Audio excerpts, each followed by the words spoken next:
I was on a routine Thursday morning team video call with 12 colleagues when Diane, the CEO's executive assistant, suddenly interrupted. Without warning, Diane announced that my salary had been frozen effective immediately. The entire team fell silent. Diane leaned into her camera, smirking, and declared that the freeze would remain until I publicly apologized to Patricia, the CEO's wife, for humiliating her at the company charity gala 3 weeks ago. My heart pounds, but I stay calm, simply nodding once. I know something's very wrong here. The video call ended in the most uncomfortable silence I had ever experienced in my 3 years at the company. My screen went dark, but immediately my computer started pinging with private messages. Coworkers I barely spoke to were suddenly reaching out, their messages ranging from genuine concern to thinly veiled curiosity about drama. Before I could process what had just happened, my phone rang. It was Karen, my direct supervisor. Her voice was tight with confusion when she asked, "Emily, what on earth happened at the charity gala? I need you to tell me everything, because this makes absolutely no sense." I took a deep breath and explained the truth. 3 weeks ago, at the annual company charity gala held at the Riverside Convention Center, I had been standing near the dessert table talking to colleagues from the finance department. Patricia, our CEO, Richard's wife, had been mingling nearby. She was wearing a beautiful emerald dress and holding a glass of wine. I noticed she seemed a bit unsteady on her feet, likely from the heels she was wearing combined with maybe one too many glasses of wine. As Patricia moved toward the dessert table, her heel caught on the edge of the carpet runner. She stumbled forward, her arms flailing slightly. I was the closest person to her, so I instinctively reached out and steadied her arm, helping guide her safely into a nearby chair. Patricia had looked up at me, her face flushed with embarrassment, and said, "Thank you so much, dear." I almost went down. I had smiled warmly and asked if she needed water. She squeezed my hand and called me a sweetheart. That was it. That was the entire interaction. 30 seconds, maybe 45. There was no conflict, no humiliation, nothing remotely worthy of this response. Karen listened in silence, then let out a long exhale. "Emily, that's it? That's the whole story?" "That's everything, Karen, I promise you." I helped her. She thanked me. I thought nothing of it. Karen promised she would look into the situation and told me not to worry, but her voice lacked conviction, and I could hear the uncertainty there.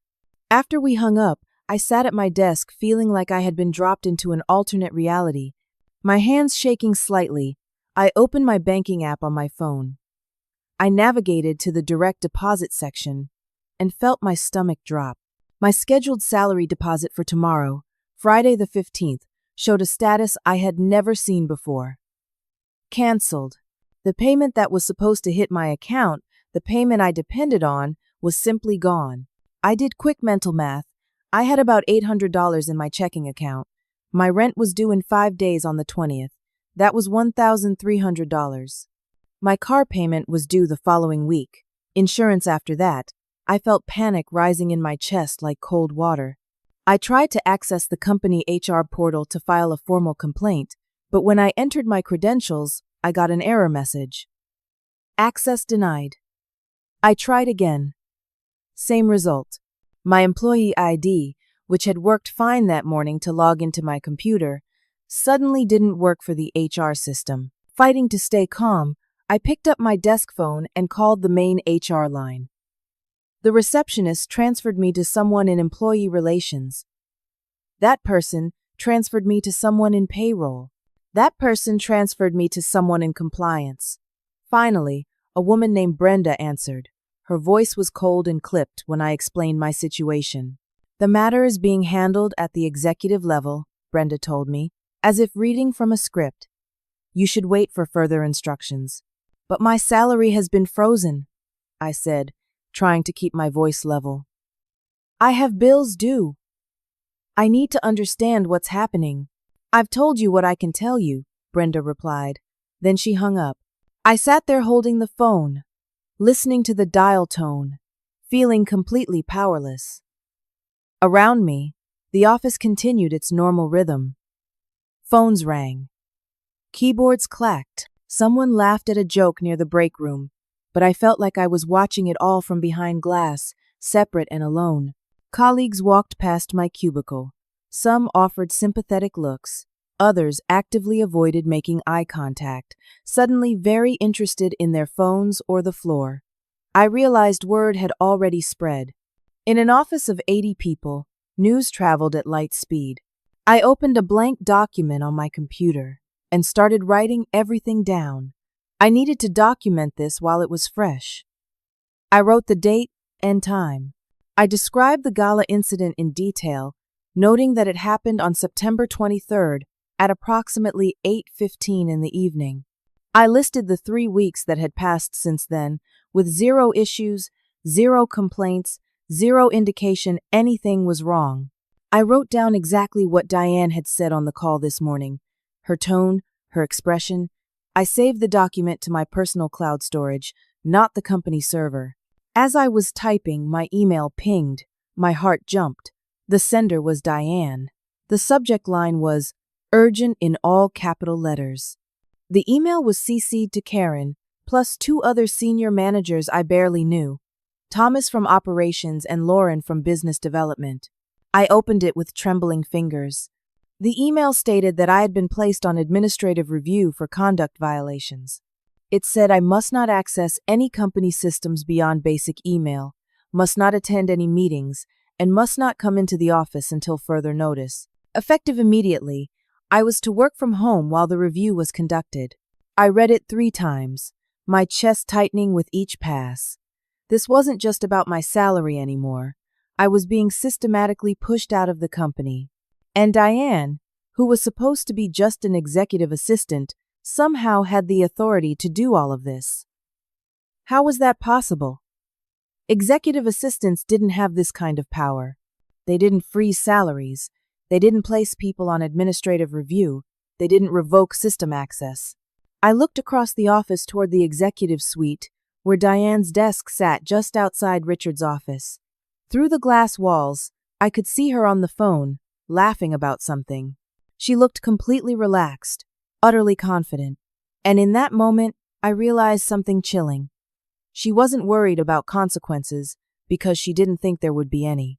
I worked from home on Friday, but calling it work would be generous. I sat at my kitchen table with my laptop open, staring at my email inbox, unable to focus on anything. Every few minutes, I refreshed my banking app, as if somehow my salary would magically appear. It never did. The weekend crawled by in a haze of anxiety. I kept checking my phone compulsively, waiting for some kind of update, some explanation, something. Saturday morning, I deep cleaned my apartment just to have something to do with my hands. Saturday afternoon, I went for a run and pushed myself until my legs burned and my lungs ached, trying to exhaust the nervous energy coursing through me. Sunday evening, my phone rang. It was Jessica, a friend from the company who worked in the client services department on a different floor. We had started around the same time 3 years ago and sometimes got lunch together. "Emily," Jessica said, her voice cautious, "I need to tell you something, but this is really awkward." My stomach dropped. "What is it?" "There are rumors going around about you," she said carefully, "about what happened at the gala." "What kind of rumors?" Jessica hesitated. "People are saying you got drunk and caused a scene, that you insulted Patricia in front of major donors. Some people are saying you called her names. Others are saying you tried to push her. I've heard at least 5 different versions, and they all make you sound terrible. I felt like I'd been punched." "Jessica, none of that is true. Not even remotely true. I helped Patricia when she stumbled. That's all. It was a kind gesture. She thanked me." "I believe you," Jessica said quickly. "I know you. You wouldn't do that." "But Emily, these rumors are spreading fast, and they all seem to be coming from people who are connected to Diane somehow." "What do you mean connected to Diane?" "People in her little circle. You know how she has that group of assistants and coordinators who all go to lunch together? They're the ones spreading this stuff. And they're making it sound like they witnessed it firsthand." After we hung up, I sat on my couch feeling sick. This was a coordinated attack on my reputation. Someone was deliberately spreading lies about me, and I had no way to defend myself. Monday morning, I received an email from Karen. The tone was drastically different from our phone conversation last Thursday. The warmth was gone, replaced by stiff, formal language. She wrote that she had been advised by leadership to maintain professional distance during my review period and could not discuss the matter further with me. She suggested I direct all questions to HR. I read the email twice, feeling betrayed. Karen and I had always had a good relationship. She had praised my work consistently, given me strong performance reviews, trusted me with important projects. Now she was shutting me out completely. I tried calling her. The call went straight to voicemail. I left a message asking her to please call me back. She never did. Desperate for some kind of action, I drafted an email to Richard, the CEO himself. I kept it professional and factual. I explained that there seemed to be a serious misunderstanding about an incident at the charity gala. I outlined what actually happened. I noted that my salary had been frozen without proper procedure. I requested a meeting to discuss the situation directly. I read it over several times, making sure the tone was respectful but firm. Then hit send. Hours passed. No response. Tuesday, I discovered something that made my blood boil. I was checking my email when I noticed I had been removed from several project distribution lists. I logged into the company's project management system and found that 2 of my ongoing campaigns had been completely reassigned. The fall product launch I had been managing for 4 months now listed Dylan, a colleague from my team, as the primary lead. The holiday marketing strategy I had been developing was now assigned to someone I barely knew. Nobody had told me. Nobody had even had the courtesy to send me a message saying my work was being redistributed. I only found out by accident when Dylan CC'd me by mistake on an email to a client. I felt humiliated and helpless. 3 years of hard work, of late nights and successful campaigns, and I was being erased from the company like I had never existed. Wednesday, my official paycheck stub arrived via email. I opened it with a sense of dread. The amount paid was $0.00. Under the reason code, it said, disciplinary hold. I had $43 in my checking account, $43 to my name.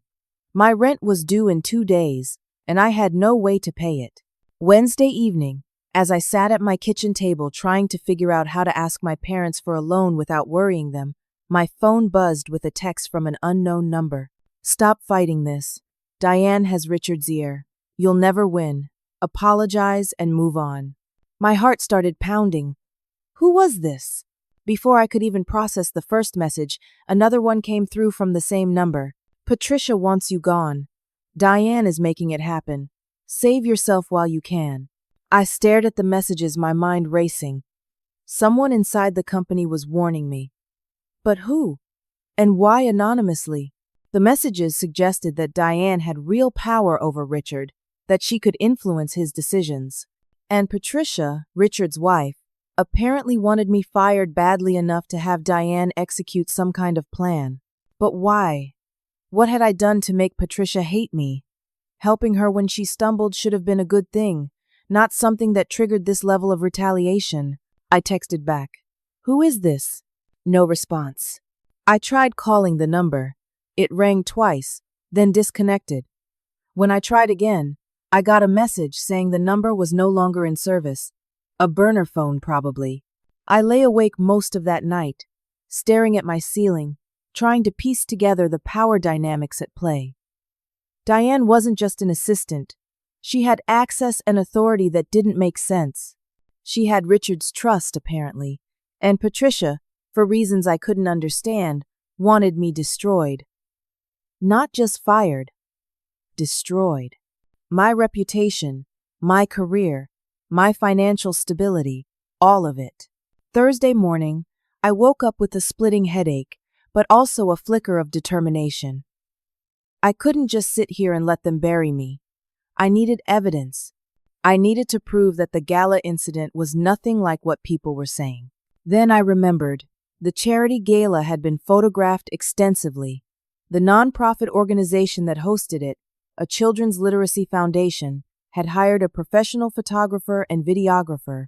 They always shared photos after their events. I found the foundation's website and called their office. A cheerful woman named Gloria answered. I explained that I had attended the gala and was hoping to get copies of some photos for personal reasons. Gloria was happy to help. Within 20 minutes, I received an email with a Dropbox link containing hundreds of high-resolution photos from the evening. I spent the next 3 hours going through every single image. My eyes strained from staring at the screen, but I refused to stop until I found what I needed. And then, there it was, a series of 6 photos showing the exact moment Patricia stumbled and my intervention. The first photo showed Patricia's heel catching, her body tilting forward. The second showed me reaching out to steady her. The third and fourth showed me guiding her to a chair. The fifth showed both of us smiling, Patricia's hand resting gratefully on my forearm. The sixth showed me offering her a glass of water while she laughed at something. These photos told the complete story. There was no conflict, no argument, no humiliation. Just one person helping another in a moment of need. But I needed more. I kept searching through the files and discovered there was also a folder of video clips. I opened them one by one, and on the 8th clip, I struck gold. It was a 42-second video that captured the entire interaction, including audio. I watched it 3 times, my hands shaking with relief and vindication. The video clearly showed Patricia stumbling. It showed me helping her. And most importantly, the audio was crystal clear. Patricia's voice saying, "Thank you so much, dear." I almost went down. My voice responding, "I'm so glad I was nearby. Can I get you some water?" Patricia saying, "You're a sweetheart." This was proof, undeniable proof. I immediately downloaded all the photos and the video file, saving multiple copies to different locations, my laptop, my personal cloud storage, a USB drive. I wasn't taking any chances. Then I drafted a formal complaint to submit through the company's ethics hotline. The hotline was supposedly anonymous and independent, designed for exactly this kind of situation. I wrote a detailed account of everything that had happened. I attached the photos and video as evidence. I documented the false rumors being spread about me. I noted my frozen salary, my revoked access, my reassigned projects, and the fact that I was being pushed out of the company based on lies. I proofread it twice, then submitted it Thursday afternoon at 3:47. The system generated a case number and told me I would receive a response within 5 business days. For the first time in over a week, I felt a tiny spark of hope. I had evidence. I had documented everything properly. Surely now someone would see the truth. Friday morning, that hope was crushed. A delivery driver knocked on my apartment door at 9:15. He handed me a certified letter requiring my signature. My hands trembled as I opened it. The letter was from the company's legal department, heavy cream-colored paper with the firm's letterhead embossed at the top. Very official, very intimidating. I read the first paragraph and felt my knees go weak. This letter serves to inform you that you are being placed on unpaid administrative leave, effective immediately, pending the completion of an investigation into allegations of workplace harassment and insubordination. Unpaid. They were cutting off what little financial lifeline I had left. I kept reading, my vision blurring with tears. Specifically, you are accused of 1. Harassing the family members of company executives. 2. Refusing to take accountability for inappropriate behavior. 3. Creating a hostile environment for colleagues. And 4.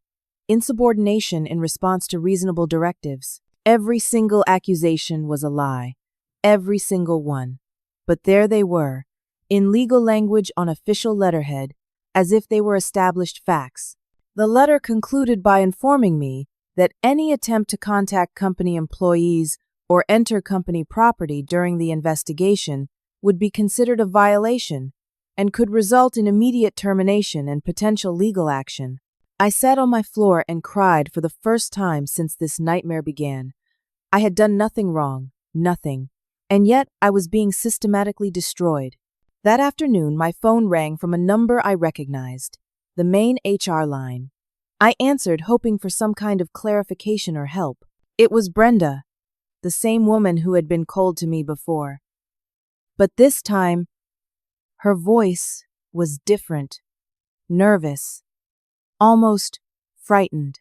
"Emily," she said quietly, "I'm not supposed to be calling you. If anyone finds out, I could lose my job." "What is it?" I asked, sitting up straight. "Diane submitted a formal complaint against you 2 days ago. She claims you've been sending her threatening emails saying you were going to hurt her reputation, that you were going to make her pay for crossing you. Really scary stuff." My blood ran cold. "Brenda, I never sent her any threatening emails. I've barely communicated with Diane at all.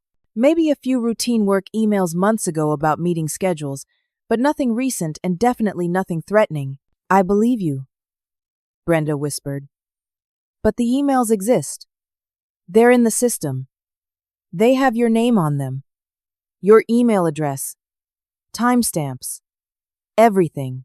"That's impossible. I never wrote those emails." "Emily, I have to go. I'm sorry. I just thought you should know what you're up against." The line went dead. I immediately logged into my email and checked my sent folder. I scrolled through weeks of messages, work communications, project updates, client correspondence, routine administrative emails. Nothing remotely threatening. Nothing to Diane except a few messages from July asking about Richard's calendar for a meeting I needed to schedule. But if Brenda said the emails existed in the system, then someone had put them there. Someone had created fake emails from my account to frame me. And if Diane had access to freeze my salary, if she had access to put me on administrative review, then what else did she have access to? Could she access my email account itself? Could she create messages that looked like they came from me? The realization hit me like ice water. I wasn't just being framed. I was being framed by someone with the technical access to manufacture evidence. This wasn't just office politics or personal vendetta. This was sophisticated. This was planned. This was criminal. I spent the weekend in a fog of panic and desperation. Saturday, I sat at my laptop and applied to 17 different jobs. Marketing manager positions, senior coordinator roles, anything that was even remotely in my field. I knew most of these applications would go nowhere. Any potential employer who called my current company for a reference would hear terrible things. My career was being poisoned at its root. Sunday, I called my younger sister Amy in Ohio. She's a middle school teacher, married with 2 kids. When I heard her voice, I broke down. I told her everything.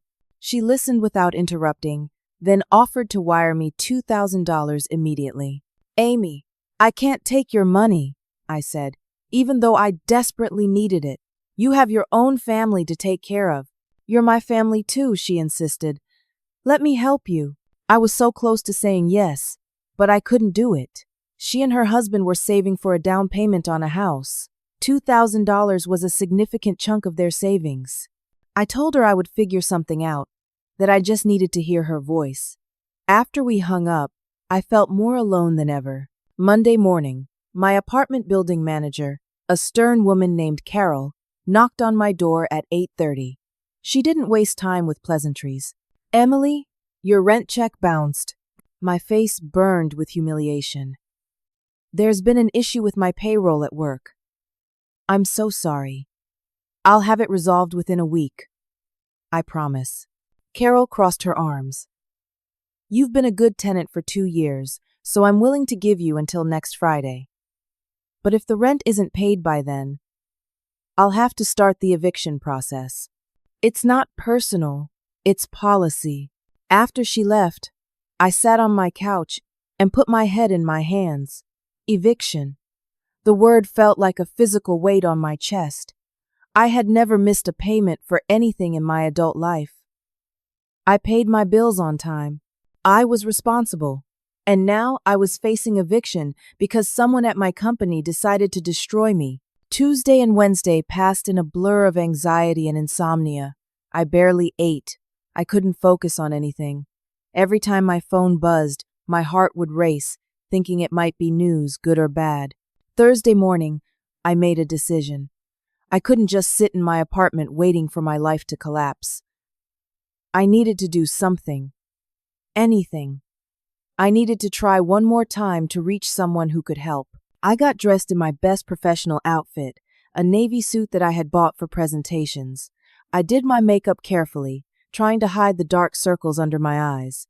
I wanted to look put together, competent, like someone who deserved to be taken seriously. I drove to the office building downtown, my hands gripping the steering wheel so tightly my knuckles went white. My plan was simple. I would go to the executive floor and request a meeting with Richard directly, face to face. I would show him the photos and video from the gala. I would make him understand that this was all based on lies. I parked in the visitors section of the garage and walked to the main entrance. It was 9:30 on a Thursday morning. The lobby was busy with people coming and going, carrying coffee cups and briefcases, living their normal lives. I approached the security desk, where I had checked in hundreds of times over 3 years. The guard on duty was Marcus, a kind man in his 50s who always asked about my weekend and remembered my coffee order from the lobby cafe. I smiled at him. "Good morning, Marcus." He looked up and his face fell. "Emily?" he said quietly, glancing around as if worried someone might overhear. "I can't let you up," my smile faltered. "What do you mean?" "Your badge. It's been deactivated. You're not in the system anymore." He looked genuinely sorry. "I got a memo yesterday. You're not permitted on the premises." The lobby suddenly felt too bright, too crowded. I was aware of other people walking past, some glancing at me curiously. "Marcus, I just need to deliver a letter to Richard. Can I leave it with you? You don't even have to let me upstairs." He shook his head slowly. "I'm sorry. I was specifically told I can't accept anything from you. Direct orders from the legal department." I stood there, frozen, feeling the eyes of strangers on me. This was what rock bottom felt like. I couldn't even enter the building where I had worked for 3 years. I couldn't even leave a letter. "I'm really sorry, Emily," Marcus said again, his voice full of pity. I nodded, unable to speak, and turned to leave. As I walked across the marble lobby toward the exit, I heard familiar laughter. I looked up, and my heart stopped. Diane was walking through the lobby with Patricia. They were both dressed impeccably, carrying shopping bags from expensive stores, clearly enjoying a morning out together. They looked like old friends, comfortable and relaxed. Then Diane spotted me. Her eyes locked onto mine, and her face lit up with a smile. Not a polite smile, a cruel smile. A smile of complete triumph. She leaned close to Patricia and whispered something. Both women turned to look at me fully. Patricia's expression was cold, almost bored, like I was an insect she had already crushed and forgotten about. Diane's expression was gleeful. They walked right past me, their designer heels clicking on the marble floor, their shopping bags rustling. They didn't say a word to me. They didn't need to. Their message was clear. They had won. I had lost. I was nothing. As they disappeared into an elevator, still laughing together, I stood in that lobby and understood the full picture for the first time. Diane and Patricia weren't just employer and employee. They were close personal friends. This entire campaign against me wasn't just professional. It was personal. Patricia wanted me gone for reasons I still couldn't fully understand, and Diane was executing the plan with vicious efficiency. I walked back to my car in a daze, got in, and locked the doors. Then I sat there in the parking garage and let myself fall apart completely. Friday morning, I woke up to an email notification at 6:47. My phone buzzed on my nightstand and I grabbed it, still half asleep. The sender was Human Resources. The subject line was, "Notice of Termination." I sat up in bed, suddenly wide awake, my heart hammering, The email was brief and cold. Effective immediately, your employment with the company is terminated for cause. Reason: gross misconduct and violation of company policy. You will receive no severance package. Your final paycheck, adjusted for time worked, will be issued per state law. You are required to return any company property within 5 business days. Access to all company systems has been permanently revoked. That was it. 3 years of excellent work, of successful campaigns, of late nights and dedication, reduced to 3 short paragraphs. I felt something inside me break. Not just my spirit, but something fundamental. The belief that hard work mattered. The belief that truth mattered. The belief that the system, for all its flaws, would eventually work correctly. I called Amy, and this time I couldn't even speak through the sobs. She stayed on the phone with me for an hour, letting me cry, offering comfort I couldn't absorb. When I finally hung up, I felt hollow. The weekend was the darkest period of my life. Saturday, I couldn't get out of bed. I lay there staring at the ceiling, running through everything in my mind, trying to understand where I had gone wrong. What could I have done differently? Should I have apologized publicly even though I had done nothing wrong? Should I have just quit and walked away? Sunday afternoon, I forced myself to shower and eat something. I sat at my laptop and started applying to retail jobs, anything that would pay my rent. Cashier positions, warehouse work, customer service roles, jobs that had nothing to do with my degree or experience. I had bills due and no income and no prospects. Sunday night, unable to sleep, I did something I should have done earlier. I started researching Diane.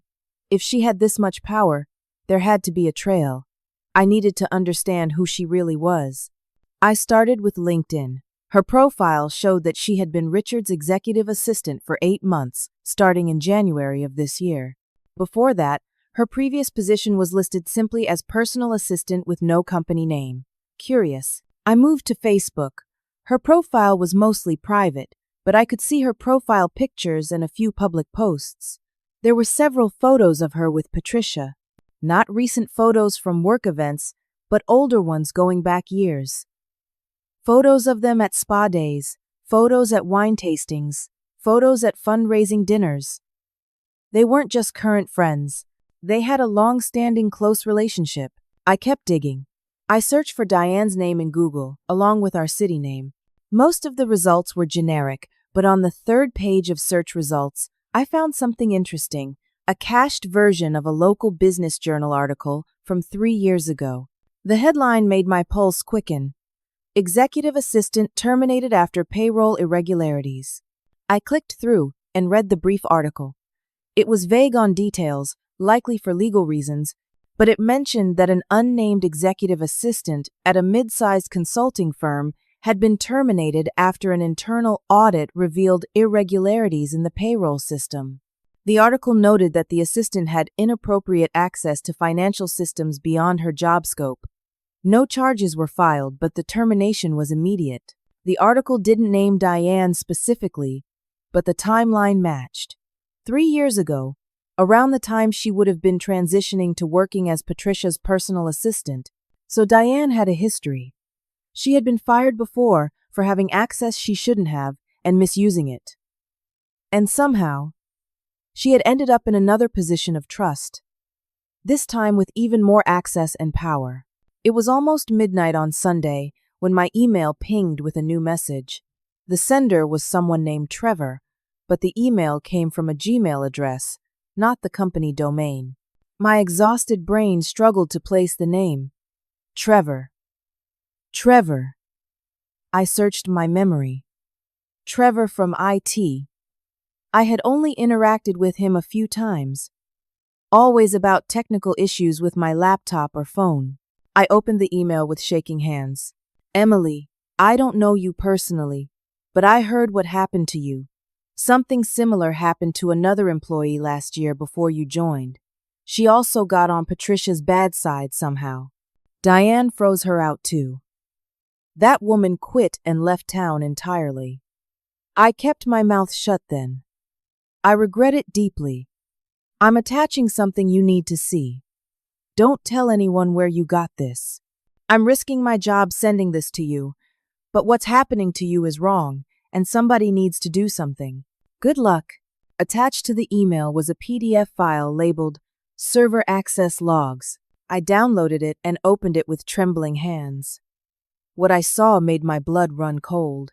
The document contained server access logs from the company's IT system covering the past 8 months. The logs showed every time Diane's user account accessed various systems, along with timestamps and activity details. According to these logs, Diane had administrative-level access to the payroll system, the HR database, the email server, the expense management system, executive financial accounts. This level of access was far beyond what any executive assistant should ever have. These were systems that should be restricted to IT administrators, senior HR personnel, and financial officers. Diane should have had access to none of these systems, but the logs showed she accessed them regularly, almost daily. And then I saw something that made me feel physically sick. The logs showed that Diane had accessed my email account 17 times in the past 3 weeks. The dates corresponded exactly with the timeline of my nightmare. She had been reading my emails, monitoring my communications. She knew everything I had said to everyone. I kept scrolling, my hands shaking so badly I could barely control the mouse. The logs showed Diane accessing Richard's email account as well, multiple times. She was reading the CEO's email. And then, on the last page of the document, I saw the most damning evidence of all. The logs showed Diane accessing executive financial accounts and expense management systems, not just viewing them, but making changes. The activity codes indicated she had created vendor accounts, submitted invoices, and approved payments. I sat back in my chair, my mind reeling. This wasn't just about me being fired. This was much bigger. Diane had access to financial systems she shouldn't have, and she was actively using that access. The pattern looked like embezzlement. She was stealing from the company. Trevor had just handed me proof of criminal activity. I saved the PDF to multiple locations, just like I had with the gala photos. Then I stared at my screen, trying to figure out what to do with this information. If Diane had destroyed me so easily, with such methodical efficiency, what would she do if she found out I had this evidence?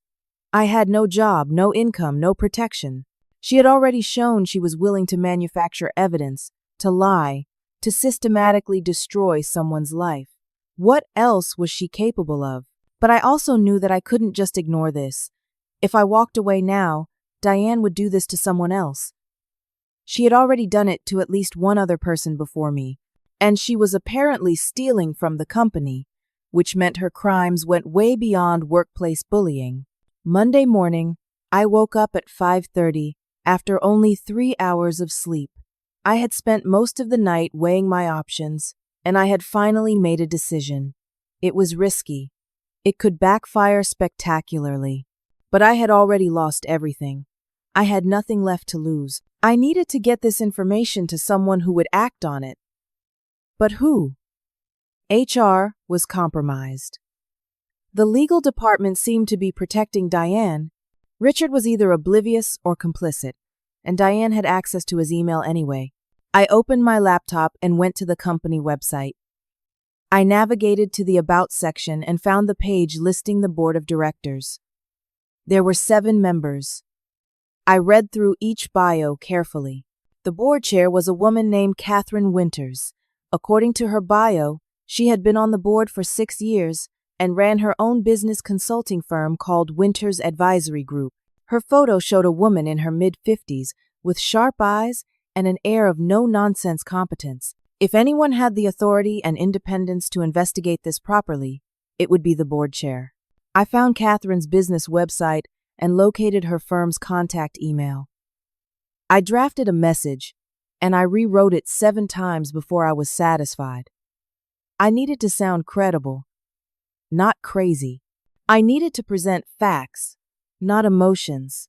The final version read, "Miss Winters, my name is Emily, and I was until recently a marketing manager at the company where you serve as board chair. I am writing to you as a last resort to report what I believe are serious compliance violations and potential criminal activity involving unauthorized access to payroll, HR, email, and executive financial systems. I was recently terminated after reporting an ethics concern, which I believe was retaliatory. I have obtained documentation that I believe shows systematic abuse of system access by an executive assistant who should not have administrative level permissions. I am attaching server access logs that detail this activity. I understand this is highly unusual, and I would not reach out to you directly if I had any other avenue available to me. I am happy to meet with you or your representatives to provide additional information. Thank you for your consideration. I attached Trevor's PDF and hit send before I could second-guess myself. It was 8:42 on Monday morning. I didn't expect a response. Board chairs of mid-sized companies were busy people. She probably got 100 emails a day from people with complaints and concerns. Mine would likely get buried in her inbox or forwarded to some assistant who would forward it to HR, where it would die. But I had to try. Monday afternoon, I had a job interview at a competitor company. It was for a junior marketing coordinator position, 2 levels below where I had been. The pay was nearly 30% less than my previous salary, but I needed something. The interview was a disaster from the first moment. The hiring manager, a woman named Sharon, was cold and distant. She asked me perfunctory questions and barely listened to my answers. When I tried to talk about my portfolio of work, she interrupted me and said they had already reviewed my materials. After 25 minutes, Sharon stood up and said, "I think we have enough information, we'll be in touch." I knew they wouldn't be. As I walked out of that office, I was certain they had called my former employer for a reference check. Whatever Diane or HR had told them, it had poisoned the well completely. Tuesday, I heard nothing from anyone. I applied to more jobs. I ate cereal for all 3 meals because it was cheap, and I needed to stretch my remaining $43 as far as possible. Wednesday, still nothing. I was starting to feel foolish for reaching out to Catherine. Of course she hadn't responded. Why would she? I was just some disgruntled former employee, making wild accusations. Wednesday evening, my phone rang from an unknown number. I almost didn't answer, thinking it was a telemarketer. But something made me pick up. "Is this Emily?" A professional female voice. "Yes, this is Emily. My name is Jennifer. I'm calling from Winters Advisory Group on behalf of Catherine Winters. Miss Winters received your email and would like to meet with you as soon as possible. We're sending a car to pick you up from your address in 1 hour. Will you be available?" My heart started pounding. Yes, I'll be available. Good. The car will arrive at your building at 7 o'clock. Please bring any documentation you have related to your concerns. This meeting is confidential. Please do not discuss it with anyone. The line went dead. I spent the next hour in a frenzy of preparation. I gathered printed copies of everything. The gala photos and video on a USB drive, the server access logs, my documentation of the timeline of events, my termination letter, everything. At exactly 7 o'clock, a black sedan pulled up in front of my apartment building. The driver, a professional-looking man in a suit, confirmed my name and opened the back door for me. We drove downtown to a high-rise building I had passed dozens of times but never entered. The driver escorted me to the 32nd floor and led me to a conference room with floor-to-ceiling windows overlooking the city. Inside the conference room were 2 people, a man and a woman, both dressed in expensive suits, both holding leather portfolios. They introduced themselves as attorneys from a firm that specialized in corporate compliance and internal investigations. For the next 2 hours, they questioned me about everything. They took me through the entire timeline, asking for specific dates, specific conversations, specific details.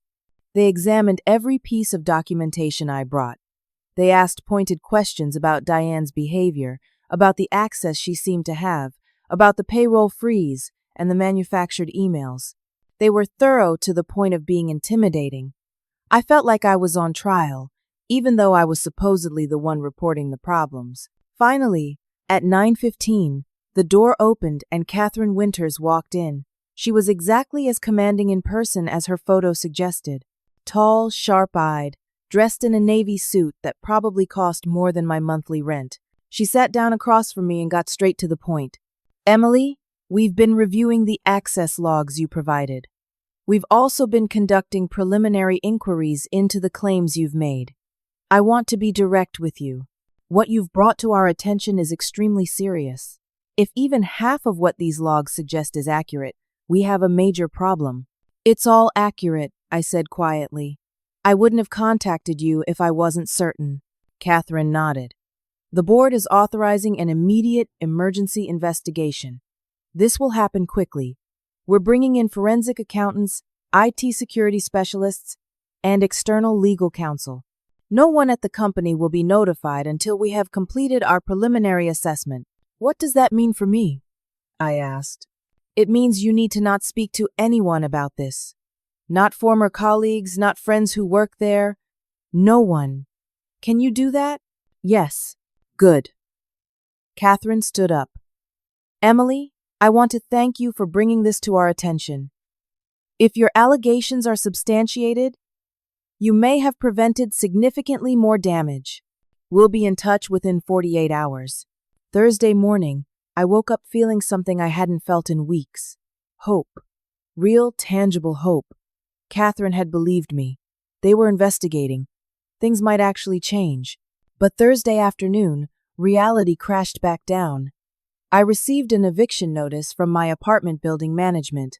I had 1 week to pay my overdue rent plus late fees, or they would begin formal eviction proceedings.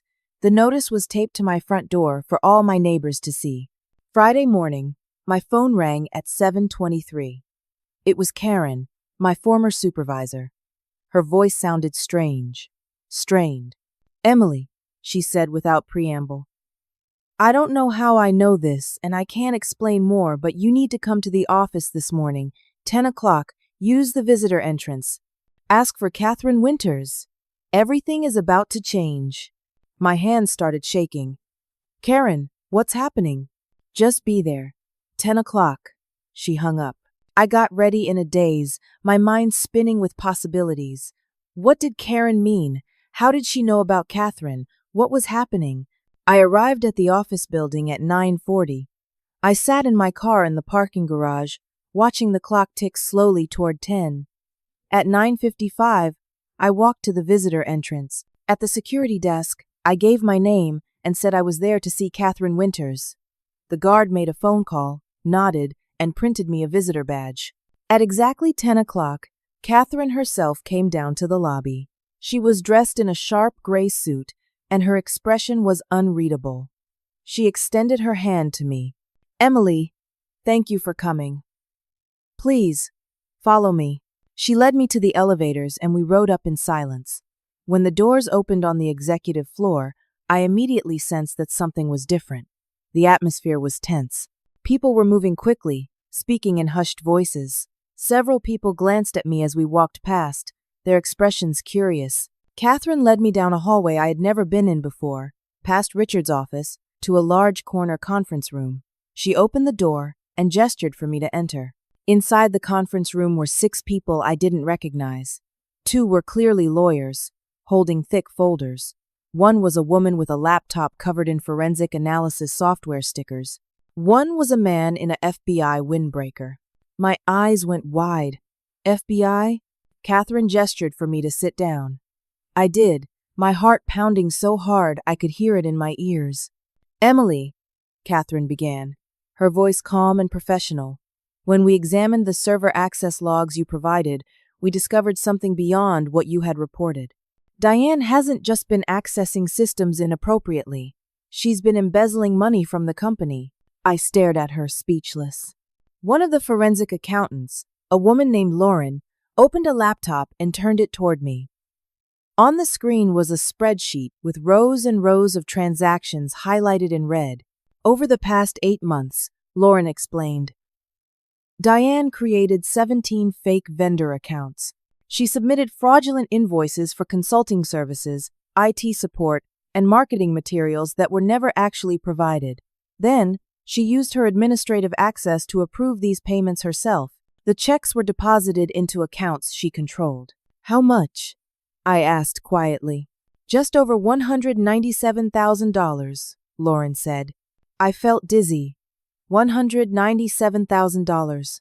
While I was struggling to pay my rent, while I was being destroyed and terminated, Diane had been stealing nearly $200,000 from the company. She was very careful, Catherine added. She kept each individual transaction small. Nothing over $5,000. She spread them out over time. She routed them through different departments. If you hadn't brought us those access logs, we might not have caught this for months or even years.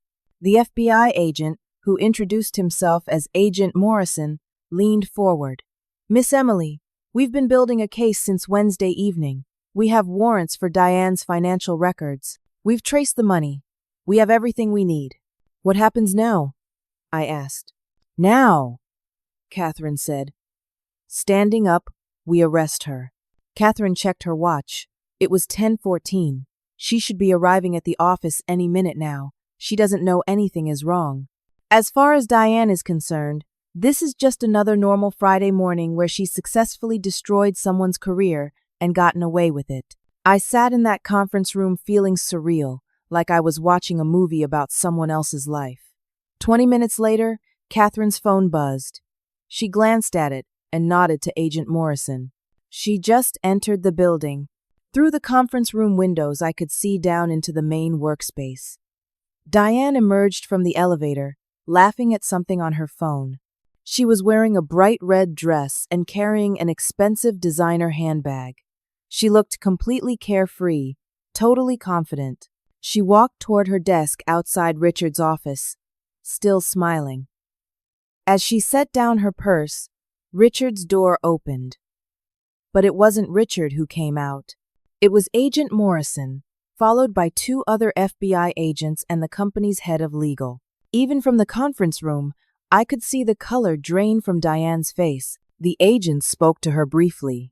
I couldn't hear the words, but I could see Diane's body language shift from confusion to panic. She started shaking her head, gesturing emphatically.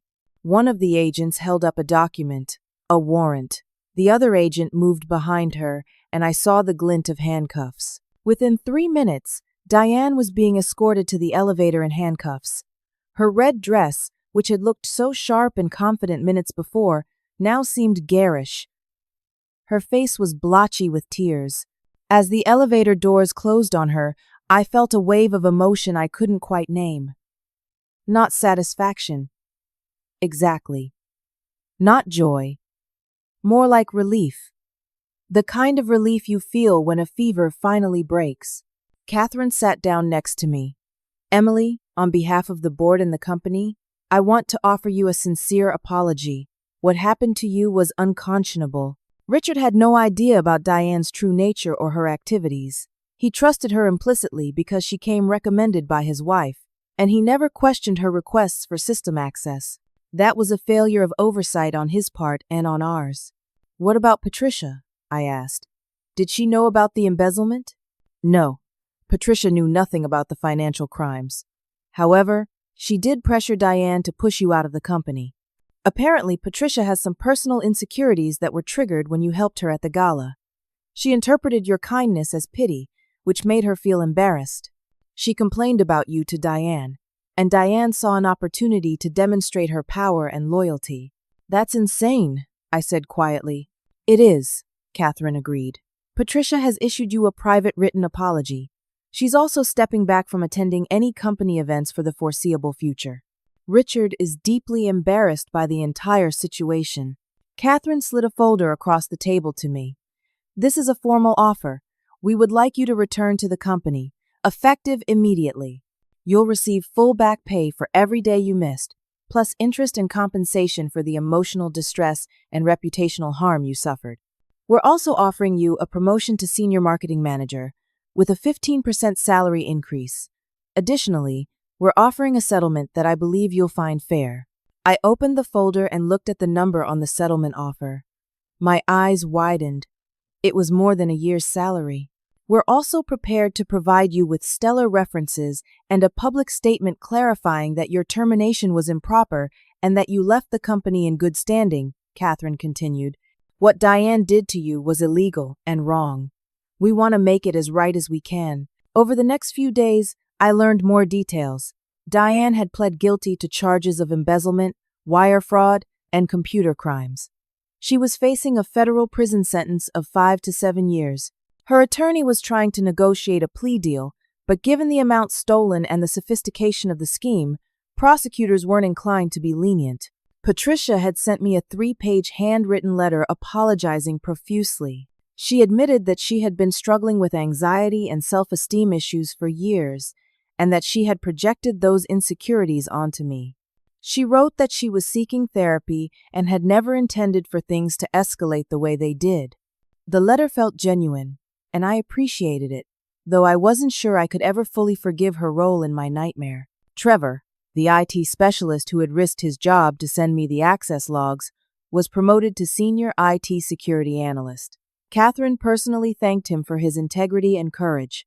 He and I met for coffee one afternoon, and he told me about the other employee who had been forced out by Diane the year before. Her name was Amanda, and she had moved to California to escape the toxic situation. The company tracked her down and offered her a settlement as well. Richard implemented sweeping changes to the company's oversight procedures. No executive assistant would ever again have administrative-level access to financial systems. Regular audits would be conducted. The board would have direct oversight of any unusual personnel actions against employees. Karen, my supervisor, apologized to me privately. She admitted that she had been intimidated by Diane and had taken the cowardly route of staying silent. "I should have stood up for you," she said, tears in her eyes. "I knew something was wrong, but I was scared for my own job." "I'm so sorry, Emily." I accepted her apology. I understood fear.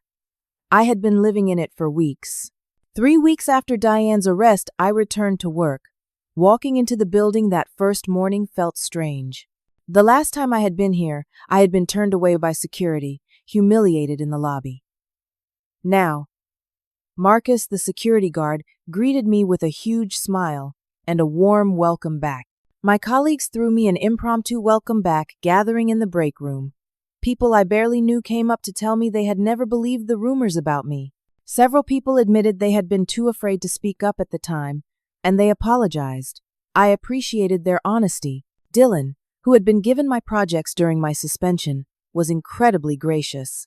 He had kept detailed notes on everything and transferred all the work back to me seamlessly. "I'm just glad you're back," he said. "What happened to you was wrong, and I'm sorry I didn't say something sooner."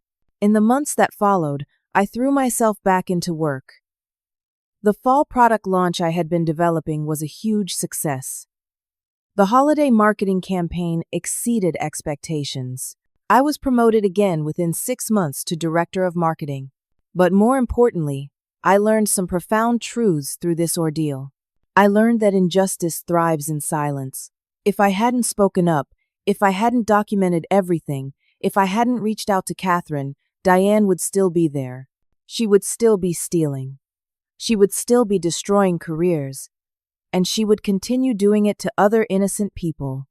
Sometimes fighting back feels hopeless, but silence guarantees that nothing will change. I learned that systems and institutions can fail, but individual people can choose to do the right thing. Trevor risked his job to help me.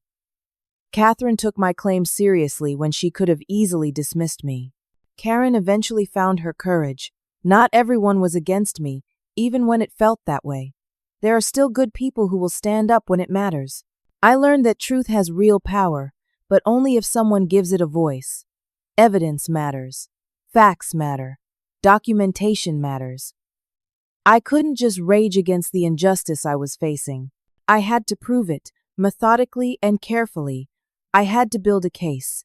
Emotion alone would never have been enough. I learned that sometimes the people with the most apparent power are actually the most fragile.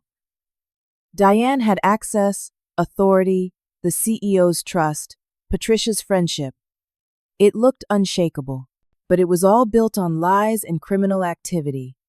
The moment light was shined on it, the whole structure collapsed in days.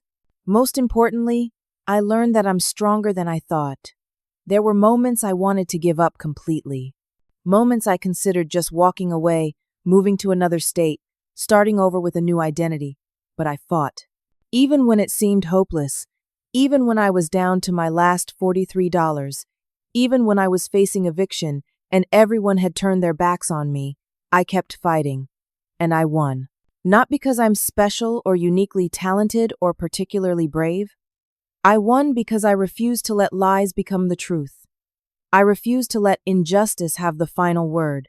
Sitting at my desk now, 6 months after everything happened, I sometimes think about other people who might be facing similar situations. People being systematically pushed out of their jobs. People being slandered and destroyed by those with more power. People who feel like they have no options and no voice. And I want them to know. Document everything. Speak up. Find the right person to listen, even if you have to go around the normal channels. Don't give up, even when it feels impossible. The truth matters. Your voice matters. Your fight matters. Because the only way evil truly wins is when good people are too afraid or too exhausted to fight back. Now, I want to hear from you. Have you ever faced a situation where someone abused their power against you? How did you handle it? Did you fight back or did you walk away? Looking back, what do you wish you had done differently? Share your story in the comments below. Your experience might help someone else who's facing a similar battle right now. If this story resonated with you, please hit that like button. Subscribe to hear more stories about standing up against injustice and finding the courage to fight back. And please share this video with someone who might need to hear it. Sometimes knowing you're not alone makes all the difference. Thank you so much for listening to my story. I hope it encourages you to never give up on doing what's right, even when the cost seems impossibly high. Stay strong, stay brave, and remember that truth has a power all its own. Take care, and I'll see you in the next story.